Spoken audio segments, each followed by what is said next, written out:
My name is Ben Robinson. I'm from Nagambie, Victoria, and I'm a broadacre farmer. We're cropping at somewhere around 2,000 acres, and we mainly grow oat and wheat and hay. The soil types we have on our farm are mainly grey soil, so fairly heavy clay sort of soil, but you do get your pink and your red loams through there from time to time. Most of our area is sort of heavier country, and we're about a fairly reliable rainfall area, sitting somewhere around 22 to 24 inches. Some of the factors that go into producing good crops are from your timing of sowing time, fertiliser application, sprays and so on, but a big background feature is soil health. It's something we've been trying to work on probably in the last sort of 5 to 10 years more predominantly, as we've gone into a more of a continuous cropping sort of regime. We've really worked on our soil health, and I think that's been a long-term process, but we're probably starting to see the payoff of that, certainly in the last sort of probably 3 to 4 years, I think. We deal with the Shepparton branch of Nutrient Ag Solutions, and our agronomist there is David Dawes.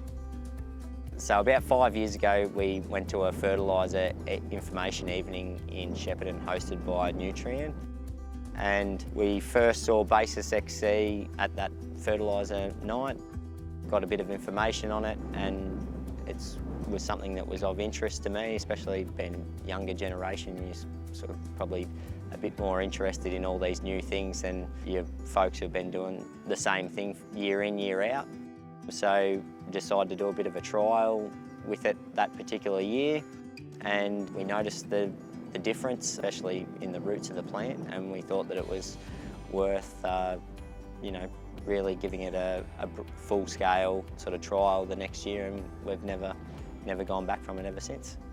So the main thing I've noticed with Basis XC over anything else, just as a visual, is the root growth. You can just purely see the biomass, the difference in the roots from a plant that was sown with just straight DAP as opposed to the DAP which was coated in the Basis.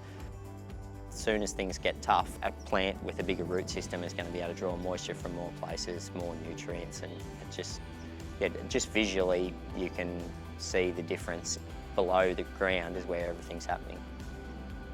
We've probably noticed the biggest differences overall would be at times when the crops should be doing it tough, like either when it's wet or when it's dry. Those times when the plant is under stress, that larger root area certainly helps to keep the plant healthier, and it comes out of the other side of it in better condition, and it never seems to stress as much. Especially the dry years, I think we've managed to grow quite good yielding hay crops in times when others have struggled. That root growth has allowed the plant to stay healthy and maximise its yield potential. Our background nutritional levels were quite good as we'd been sort of investing more money into soil health. So the beauty of Basis is that we have been able to drop our fertiliser rates back because of that fact, and that the Basis is allowing us to access more of those nutrients that we've got in the ground and unlocking that fertiliser or the nutrients that are in the soil that isn't available to the plant. And the fertiliser we are putting on is more efficient because it has the Basis XC coating. We're getting more value for money out of the money that we are spending, and I think that's been probably one of the biggest benefits for us. If there's people out there who are thinking about using Basis XC, or they've seen it and they haven't been sure, or they look at it as an extra cost, I think the way you can get into it is maybe try it for 1 year as a dollar for dollar spend. Don't look at it as an extra, and then I think you'll still see the result regardless, just by looking at the root system, and then that's a way to see that what you're doing is worthwhile doing, and it doesn't have to be an extra cost, and that's why it's something that's easy to get into. It's easy to give a go and try.